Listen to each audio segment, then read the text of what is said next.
Salut, c'est Shep, bienvenue dans cette nouvelle SDHJCE TV. Aujourd'hui, un nouveau deck tech suite à la précédente édition du deck tech où je présentais mon deck terre extérieur.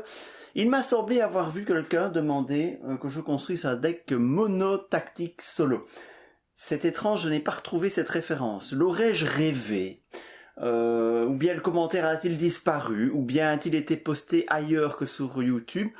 Toujours est-il que je suis certain qu'on m'a demandé de vous montrer un deck solo monotactique, donc je m'exécute, voici un deck solo monotactique, et si personne ne me l'a demandé, eh bien, je fais l'exercice. Voilà. Donc aujourd'hui, un deck solo monotactique. Alors, c'est intéressant comme proposition pour deux choses. Tout d'abord, parce que le monotactique reste quand même quelque chose d'assez délicat à jouer en solo. Alors bien sûr, on n'est plus du tout dans le contexte du début du jeu. C'est largement possible de construire un deck monotactique viable en solo. Néanmoins, la sphère tactique présente encore de nombreux défauts, de nombreuses faiblesses qu'il faut compenser. Il y a des solutions, certes aujourd'hui en tactique pour tout, il y a des solutions pour tout, mais elles ne sont pas forcément nombreuses. Et donc on va se retrouver quasiment obligé de jouer certaines cartes en tactique, sauf évidemment construction très spécifique, pour pouvoir avoir quelque chose de viable sur beaucoup de scénarios. Donc ici, je vais donc pas m'amuser à construire un deck combo style le formation militaire récursif, qui est un deck qui a prouvé son efficacité, même si il y a quand même un certain aléatoire lié à la sortie de cette formation militaire. Donc l'idée c'était d'utiliser formation militaire pour quêter avec la force au lieu de la volonté et de faire revenir cette carte le plus souvent possible pour quêter le moins possible avec la volonté et donc passer la quête comme ça. C'est typiquement un deck combo parce qu'il faut faire sortir cette formation militaire en récursif et ça utilise des mécaniques bien spécifiques. Mais moi j'ai voulu faire quelque chose de plus passe-partout, de plus personnalisable aussi. Et donc je vous propose une construction générique monotactique jouable en solo. Bien, donc la difficulté principale du solo en monotactique, c'est clairement la gestion de la quête, parce que la sphère tactique, on le sait tous, est une sphère hyper efficace pour le combat. Ça, je n'apprends rien à personne. Donc l'idée, c'est de pouvoir gérer la quête avec du monotactique. Donc Théoden semble être le choix de base pour les decks monotactiques solo. Alors, on va accompagner Théoden de qui? Idéalement de deux héros qui ont de la volonté et qui vont pouvoir quêter en conséquence. Et évidemment, on pense tout de suite à Éowyn tactique, cette Éowyn qui a 4 de volonté et qui grâce à Théoden passe à 5, donc à eux deux, ils sont à 8 de volonté. Et on va mettre qui en troisième, qui pour accompagner ces deux-là? Il y a plusieurs possibilités, on pourrait mettre Mablung par exemple, mais moi j'ai opté pour Irgon. Pour son 2 de volonté, d'une part, et puis pour sa capacité qui est en fait un autre aspect que la sphère tactique a encore peu de solutions à gérer, c'est l'aspect économie. Donc Irgon, c'est une espèce de gestionnaire d'économie, parce qu'il va vous permettre de mettre en jeu des alliés moins cher. Et donc ça c'est très important parce que nous sommes dans une sphère tactique qui a très peu de générateurs de ressources. Et donc cet Irgon va compenser un peu cela. Alors j'aurais pu mettre Mablung parce que c'est aussi un générateur de ressources, mais qui est conditionné à l'engagement d'un ennemi. En solo, on va pas forcément engager un ennemi à chaque tour. Par contre, on va quêter à chaque tour. Et donc, Irgon, à chaque fois qu'on obtient un succès de quête, on va pouvoir mettre en jeu un allié qui coûte 1 de moins. Et éventuellement lui mettre un bonus. Mais je vous avoue, ce n'est pas dans la perspective de ce bonus que je joue Irgon, même si ça peut être évidemment un beau petit bonus justement pour gérer des ennemis fraîchement révélés. Notez aussi que ce bonus ne doit pas être utilisé de manière trop abusive parce que ça augmente la menace, et la menace c'est le troisième point que les decks tactiques ont du mal à gérer en solo, c'est cette montée en menace, et pour pouvoir contrer cette montée en menace, eh bien, il n'y a pas 36 solutions en mono tactique.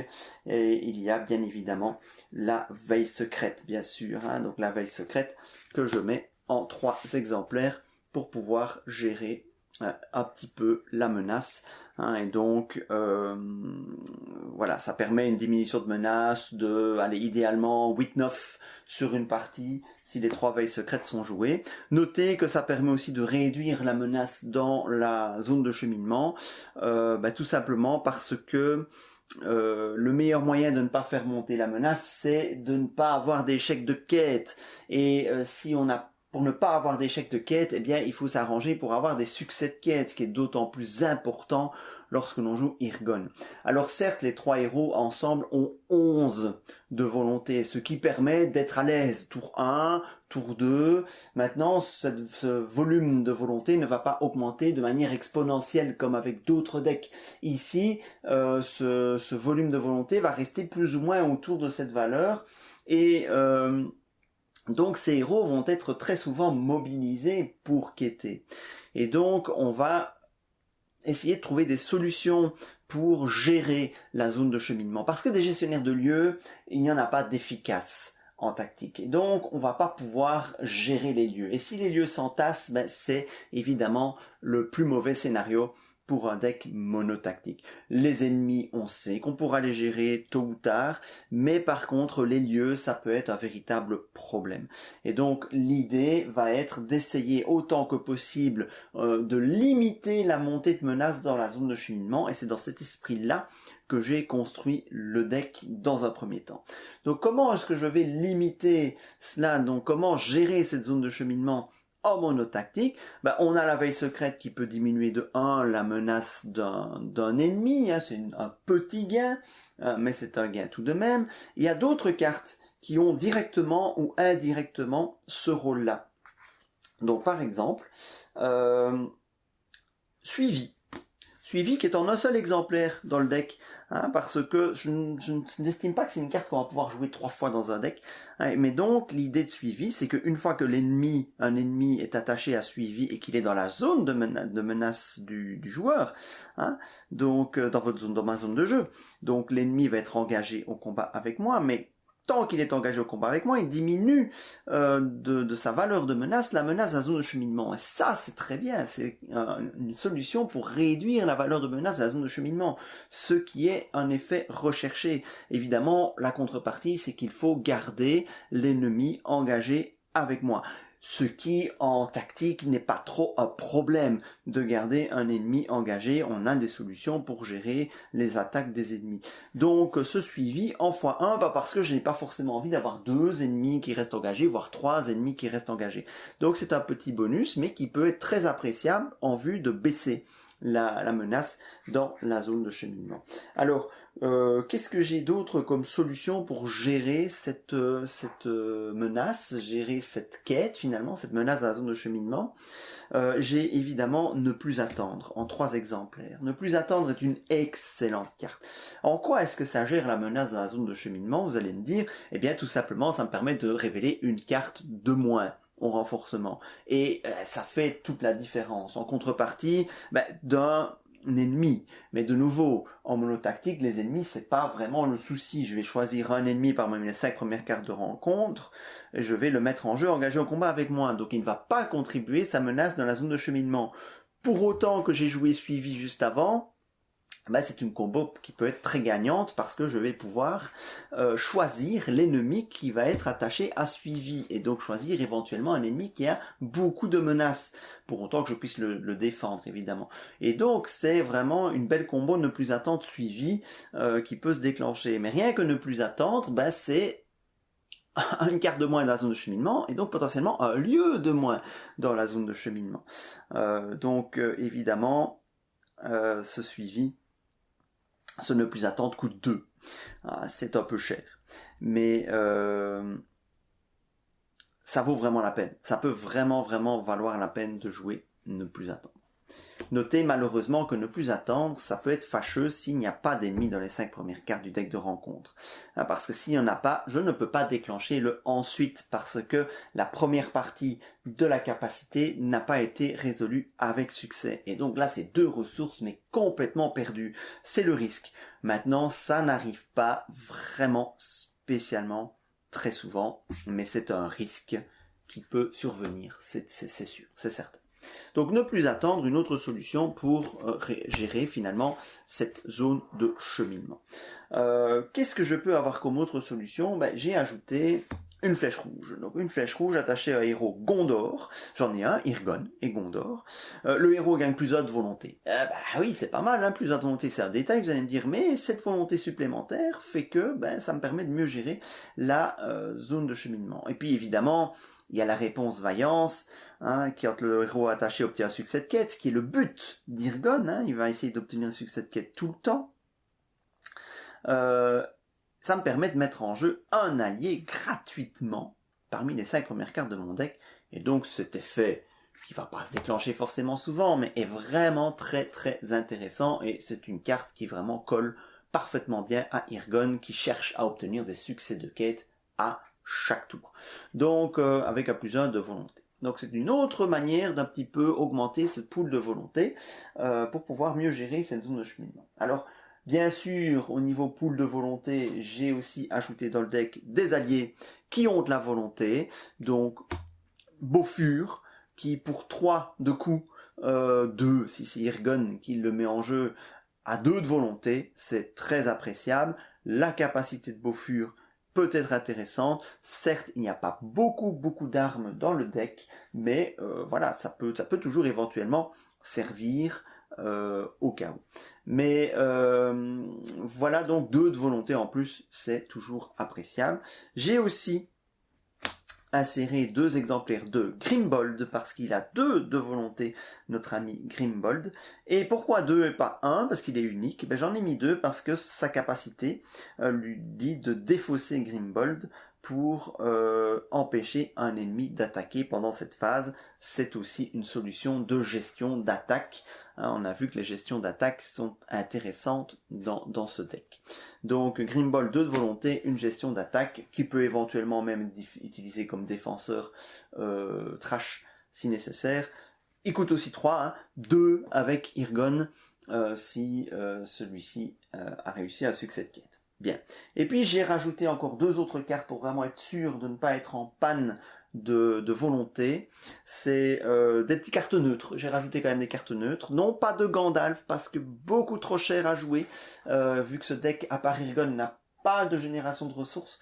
Donc j'ai mis le collier de Girion et l'Arkenstone. Donc tous les deux vont octroyer un bonus de volonté. Le collier de Girion, 2 plus 2 de volonté, une ressource supplémentaire, c'est vraiment bien.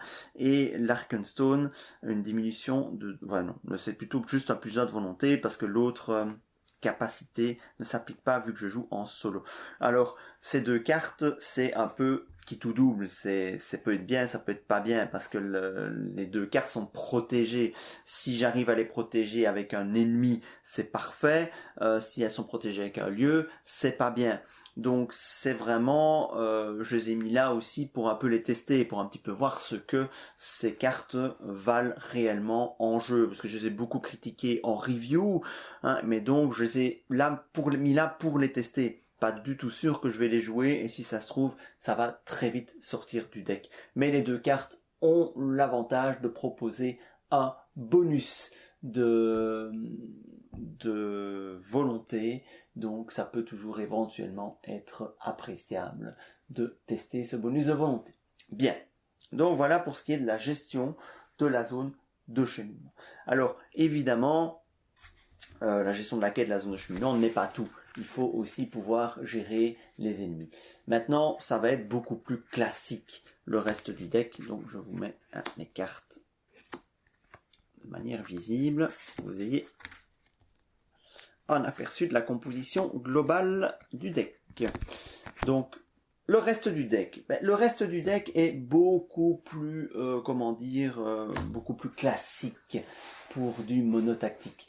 Donc, qu'est-ce que j'ai dans le reste du deck? Donc qu'est-ce qu'il n'y a pas encore de géré finalement? Donc là j'ai géré la menace, hein, j'ai une solution pour gérer la menace. J'ai géré la volonté, qui est la grosse faiblesse évidemment des decks monotactiques. Qu'est-ce qu'il me reste encore à gérer? Eh bien la pioche. Alors ça c'est un gros problème en tactique aussi, il n'y a pas des masses de solutions, alors on peut évidemment opter pour c'est le marteau à ennemi ou bien c'est l'autre, je les confonds toujours toutes les deux ces cartes là, mais cette carte qui permet de piocher 3 cartes à condition d'incliner une arme, mais je n'ai pas mis beaucoup d'armes dans le deck, donc il me reste une autre possibilité, mais c'est Legolas. C'est Legolas, et Legolas, il est en 3 exemplaires, parce que j'ai envie de l'avoir. Alors évidemment, il coûte 4. C'est très cher dans un deck monotactique. 4 ressources. 3 éventuellement si je le paye avec Irgon. Mais s'il est en jeu, ça va vraiment radicalement changer le comportement du deck. Et donc, comme c'est ma seule solution, vraie solution de pioche directe, eh bien, je vais accorder une très très grande importance à la main de départ. La main de départ devra être vraiment intéressante avec des alliés à mettre en jeu, avec des solutions directement.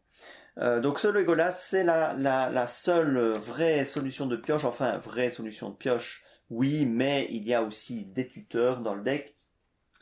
Recueillir des informations, c'est tout à fait justifié dans ce deck parce que ce deck démarre avec un potentiel de quête tour 1 élevé. J'ai 11 à table avec mes 3 héros. Donc recueillir des informations est largement jouable. Et ça me permet d'aller chercher une carte clé, par exemple Legolas. Évidemment, je ne peux pas l'avoir en première main, mais c'est une solution supplémentaire pour obtenir une carte clé, principalement Legolas, en première main. Alors, voilà.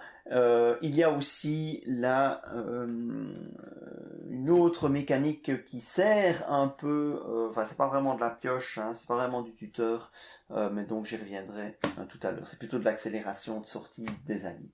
Alors, au niveau de l'économie, il y a Irgon, mais j'ai aussi ajouté une autre carte qui est aussi une forme d'économie, c'est le soldat de Dol Amroth, parce que ce bon vieux soldat de Dol Amroth, certes il coûte 2, mais il va réduire de 1 le coût de la prochaine carte tactique que je vais jouer, ce qui est absolument très intéressant, d'autant plus si je cumule avec la capa d'Irgon, hein, parce que Irgon, je peux jouer une carte je peux jouer un allié tactique de ma main, et donc je pourrais jouer un allié en réduisant son coût de 2, finalement. Donc voilà, soldat de l'Amroth, c'est une espèce d'économie. Alors vous allez dire, mais chef, tu payes 2 pour un allié qui est quand même pas folichon en termes de statistiques. C'est vrai, mais ça reste, au pire, un défenseur. Et en fait, au fond, c'est comme s'il ne coûtait que 1. Hein, et donc... c'est vraiment trash, un défenseur trash, je veux dire. Donc ça peut vraiment être intéressant de le mettre en jeu. Donc j'aime bien cette carte en fait, j'aime bien cette carte. Ça peut vous permettre aussi d'avoir un petit feint gratuit, ça vous met à l'abri de la défausse de la ressource que vous gardiez pour une feinte. Et donc c'est vraiment intéressant ce soldat de Amroth. Alors, qu'est-ce que j'ai d'autre? Vous l'avez compris, je l'ai dit, donc des feintes. Je crois qu'en tactique, ça reste quand même très intéressant. Les feintes sont surtout utiles en début de partie, quand tout n'est pas encore en place, et quand il y a vraiment de très très gros ennemis à gérer, c'est toujours bien de les feinter. Donc c'est toujours utile, une feinte. Je ne vais pas vous refaire tout un discours sur l'intérêt de cette carte. Alors, qu'est-ce qu'il y a d'autre dans le deck? Il me faut évidemment la gestion des ennemis, parce que mes 3 héros, ils vont quêter quasiment tout le temps. Ils ne vont servir qu'à ça. Éowyn, évidemment, a sa capa pour aider en début de partie, pour gérer un gros ennemi, mais sinon, ils ne vont servir qu'à quêter. Donc, ce sont les alliés qui vont devoir gérer le combat. Comment je fais gérer le combat aux alliés? Eh bien, il y a des choses qui sont évidemment connues et éprouvées. Au niveau de la défense, dans un premier temps, eh bien, j'utilise la bonne vieille combo. Vous la connaissez très certainement, la combo défenseur du ramasse, qui est déjà un très bon défenseur en soi, mais qui a un énorme défaut, 1 point de vie. Mais le défenseur du ramasse peut se voir attaché à un équipement de guerre. Et là, avec un équipement de guerre, notre défenseur du ramasse passe à 2 d'attaque, c'est anecdotique, 5 de défense et 3 points de vie, ça devient un sacrément bon défenseur. Et au cas où ce ne serait pas suffisant, eh bien, évidemment, les gardes d'honneur peuvent permettre d'absorber un dégât de trop infligé à ce défenseur du ramasse. Certes, c'est lourd à mettre en place parce qu'il faut avoir les deux, mais une fois que c'est en place, vous avez un défenseur relativement sûr qui va rester très probablement un certain temps sur la table. En attendant que ce défenseur du ramasse boosté arrive, on a des solutions, on l'a vu, on a des feintes, on a des soldats de Lamrod qui peuvent être sacrifiés sans la moindre hésitation, on a Grimbold qui peut aussi être sacrifié sans la moindre hésitation, et on a aussi, n'oublions pas, le bonus d'Irgon qui peut être utilisé, plus 1 de défense pour la phase de combat qui suit, ce n'est pas négligeable et ça peut vous sauver la peau d'un allié. Donc voilà un petit peu l'idée de la mécanique de défense, et aussi en gardant à l'esprit que le sacrifice d'alliés n'est pas un problème, il ne faut pas avoir peur de sacrifier un allié sur une défense, plutôt que de tenter un truc risqué avec un héros, ou pire, de risquer une attaque sans défense. Alors, qu'est-ce que j'ai d'autre dans le deck? Essentiellement des alliés. Alors, il y a des alliés pas chers, forcément, donc j'ai privilégié des alliés à coût très bas, parce que comme le deck a très peu de génération de ressources, il faut miser sur un deck peu cher, qui va vous permettre de jouer 1 voire 2 cartes par tour. Donc c'est très très important d'essayer d'avoir un coût très très bas. Donc qu'est-ce que j'ai rajouté? Au niveau coût bas par excellence, on a bien sûr le chasseur d'Unodin. Le chasseur d'Unodin, c'est une excellente carte dans un deck qui n'a pas peur du combat. Il va ramener un ennemi, il est gratuit, il ramène certes un ennemi, mais vous avez là un allié qui a 3 d'attaque, 3 points de vie, et éventuellement 1 de volonté. Dans un deck qui manque de volonté, c'est peut-être pas si négligeable que cela. Et cet ennemi, vous le choisissez parmi les 5 premières cartes du deck de rencontre. Donc c'est pas si contraignant que ça, parce que vous allez choisir l'ennemi qui va vous embêter le moins.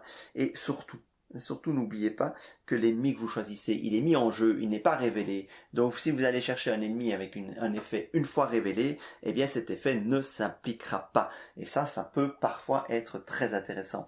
Donc ce chasseur d'Unodin est une carte extrêmement intéressante, un allié gratuit, certes avec une contrepartie, mais un allié gratuit.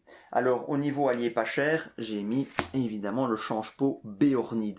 Ce change-pot Béornide, donc qui coûte 2, et pour 2 vous avez un 3, ce qui n'est pas mal finalement comme rapport coût-stat, même si c'est 1-1-1, mais surtout ce change-pot Béornide, il a une action qui peut vous permettre de mettre en jeu un ours géant à tout hasard, j'en ai mis 2 dans le deck, et l'ours géant est un excellent défenseur, 3 de défense, 4 points de vie, en plus d'être un très bon attaquant. Et bien sûr, je me devais de mettre Béorn. Alors, certes, ces cartes, vous allez me dire, mais c'est des cartes mortes, si tu n'as pas ton change-pot Béornide, tu vas jamais pouvoir te les payer plein pot. C'est vrai, je vais jamais pouvoir vraiment me les payer plein pot. Maintenant, le change-pot Béornide, il y en a 3 dans le deck et ça peut vraiment sortir. Ouais, ça peut se discuter, parce que c'est un deck qui va peu piocher, donc je pioche un ours géant, c'est une carte perdue, je pioche un Béorn, c'est un peu une carte perdue, parce que j'aurai jamais les ressources pour mettre en jeu. Maintenant, j'ai un change-pot Béornide en première main, c'est évidemment très intéressant de le conserver. Je complète ce deck avec d'autres alliés, des alliés qui n'ont rien de particulier si ce n'est un rapport coût-stat intéressant. D'une part, l'archer du Galadon. L'archer du Galadon, donc 2 de coups pour 2 d'attaque, certes un seul point de vie, mais un petit dégât direct en bonus. Le tirailleur de l'Ouestfold, même chose, 2 de coups pour 2 d'attaque, 1 défense anecdotique, mais 2 points de vie, et donc vous pouvez même éventuellement l'utiliser pour engager directement un ennemi et réduire menace dans la zone de cheminement. On retrouve cette problématique de gérer la zone de cheminement. Et enfin, le dernier allié que j'ai choisi de mettre au rapport coup-stat qui me semblait intéressant, c'est ce bon vieux vétéran à la hache. 2 de coups, 2 d'attaque, 2 points de vie. C'est évidemment intéressant au niveau rapport coup-stat, d'autant plus qu'avec Irgon, tout ça, ça rentre pour une seule ressource.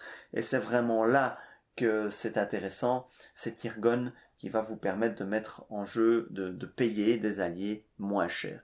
Et donc, grâce avec finalement juste Irgon et très peu de générateurs de ressources, mettre en jeu 2 alliés par tour est largement possible, ou jouer un allié et une autre carte. Bref, on arrive à se mettre en place assez rapidement, malgré tout, avec ce deck. Donc voilà, ce n'est pas forcément le deck monotactique le plus recherché. Je suis resté très pragmatique dans l'idée de gérer ce qui a besoin d'être géré dans un deck monotactique. Et ce sont les héros qui vont assurer cette gestion, avec leur 11 de volonté. On ne va pas mettre en danger Théoden, il est trop important. On ne va pas mettre en danger Éowyn parce qu'elle a 4-5 de volonté grâce à Théoden. Certes, on utilisera sa capa, bien sûr, parce qu'elle est toujours utile. C'est un magnifique joker pour stabiliser les débuts de partie, Éowyn, mais on va certainement pas la mettre en danger en combat. Et Irgon, il a besoin d'avoir des succès de quête pour pouvoir déclencher sa capacité. Donc, ces 3 héros vont quasiment toujours partir en quête. C'est pour ça que je n'ai pas prévu le moindre attachement pour eux. Et ce sont les alliés qui vont faire le boulot. Donc, l'idée, évidemment, en première main, c'est d'avoir au moins 4 alliés jouables rapidement, accompagnés de cartes intéressantes, un équipement de guerre si j'ai un défenseur du ramasse, une feinte, c'est jamais perdu, éventuellement une veille secrète.